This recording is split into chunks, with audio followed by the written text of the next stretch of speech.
Então, boa noite, pessoal. Vamos estar dando continuidade à apresentação da linguagem de programação Python e vamos estar falando um pouquinho sobre entrada e saída de dados e estruturas condicionais como if, else, for, e vamos falar um pouquinho de while também. E daí vamos estar realizando os testes no PyCharm. Então, entrada e saída de dados, beleza.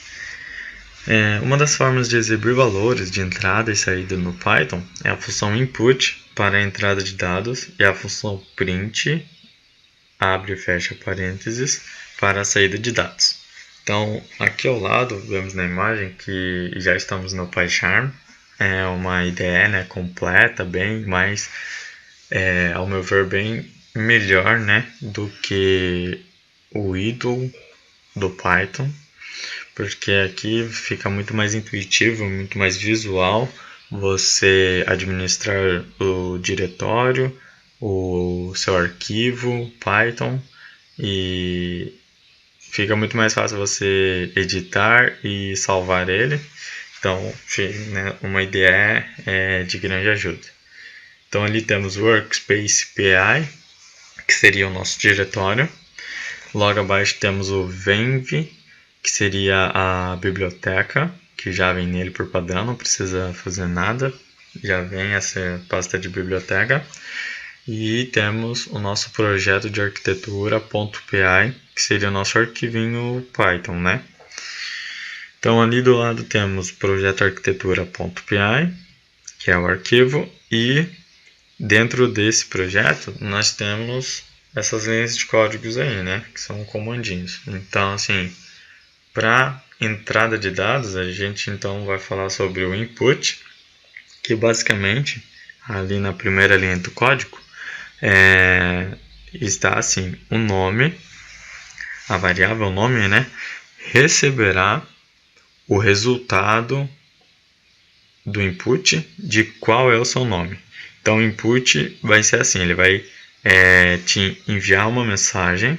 Então, o input, qual é o seu nome? Ele vai te enviar a mensagem, qual é o seu nome, e ele vai esperar você digitar alguma coisa para o input jogar na variável nome. Então, assim, qual é o seu nome? Meu nome é André Matos.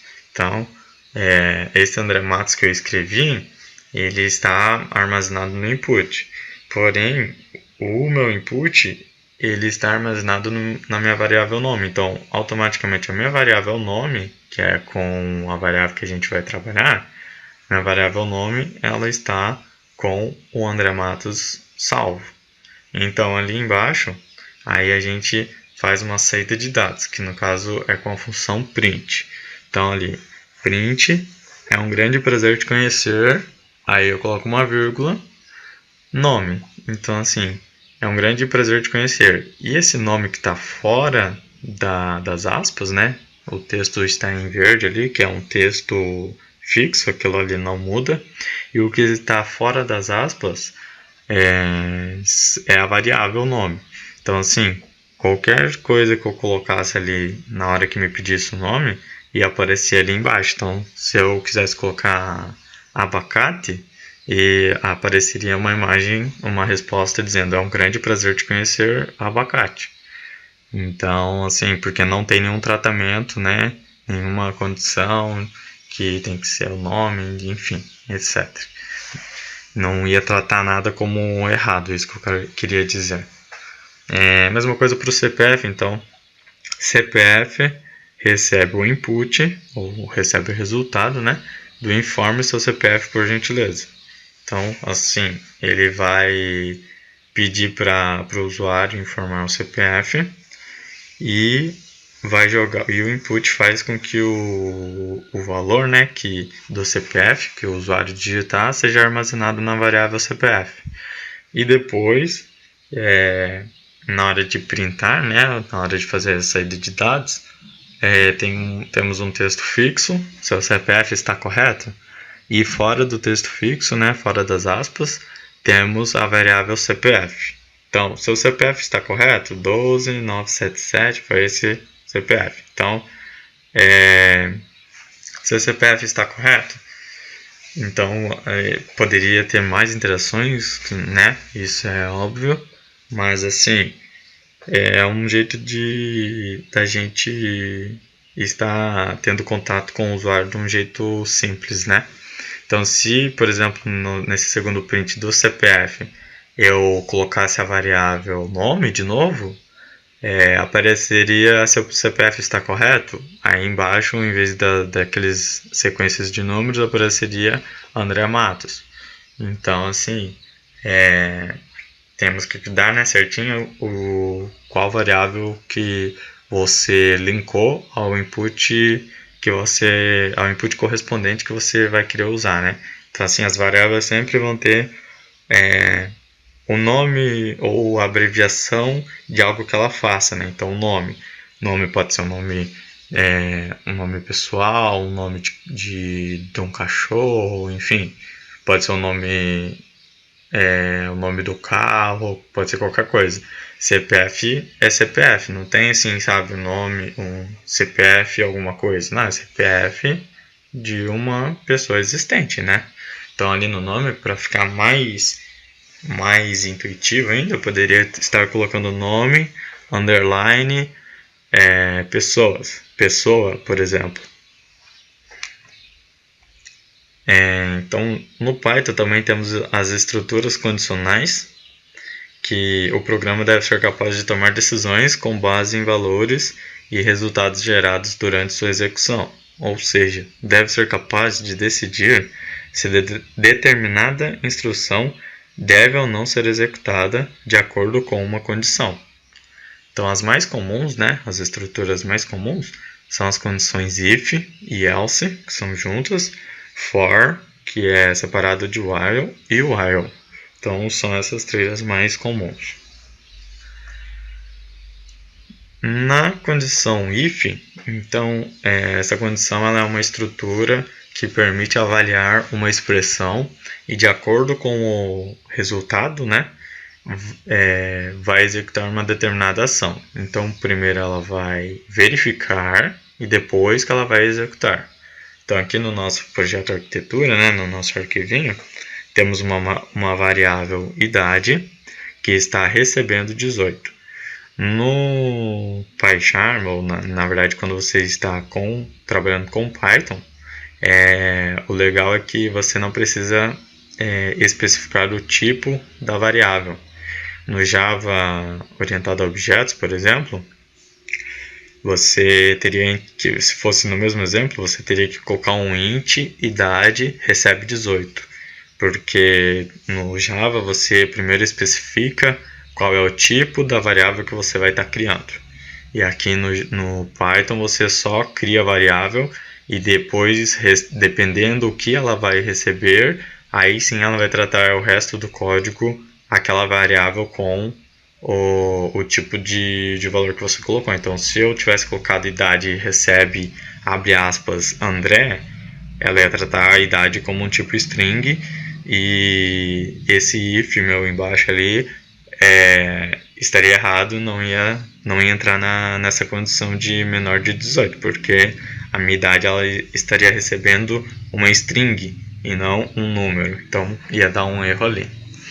Então aqui, na verdade, a variável idade, né, ela está recebendo 18, e embaixo a gente está verificando, então, né, então se a idade for menor do que 18, você não pode comprar bebidas alcoólicas.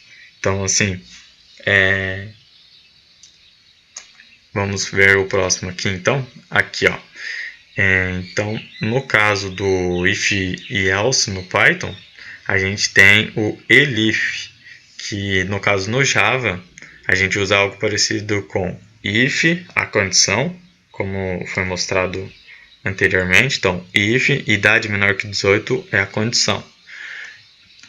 Então, if, condição, aí o bloco de código que seria o nosso print. E no Java, se eu não quero essa condição, eu utilizo if, else, a outra condição e o bloco de código. E se eu não quero essa condição, aí eu finalizo com um else, que seria se nenhuma condição for entrar em nenhuma condição, o else é certeza que vai executar. Então o else, esse comando else, né, essa funçãozinha, é só para tipo assim ter alguma resposta.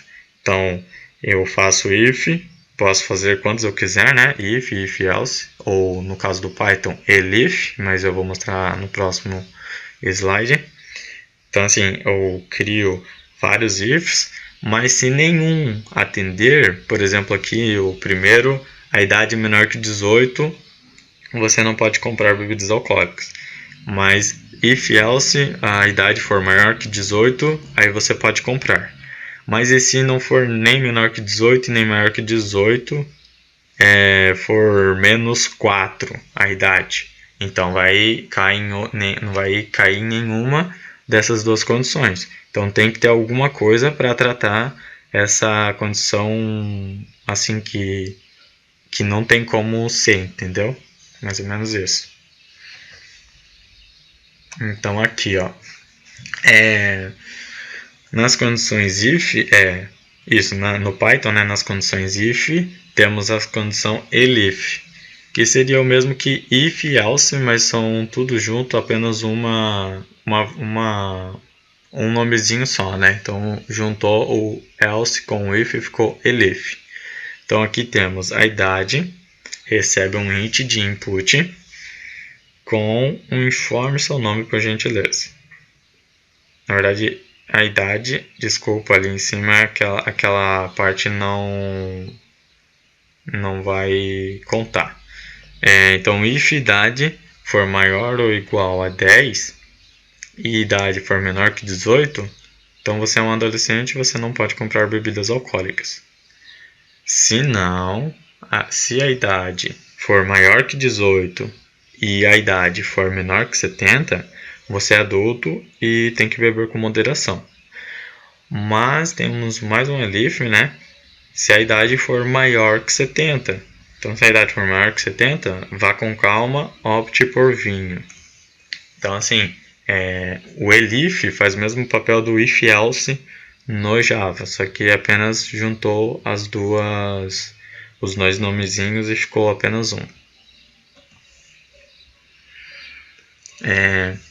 Então aqui, já com o comando else, executará apenas se não atender a nenhuma das condições do if ou do elif, que foi o que eu tinha mencionado antes, né? O else ele serve para se nenhuma das condições se satisfazer, né? Não entrar em nenhuma das condições, o else é certeza que vai entrar.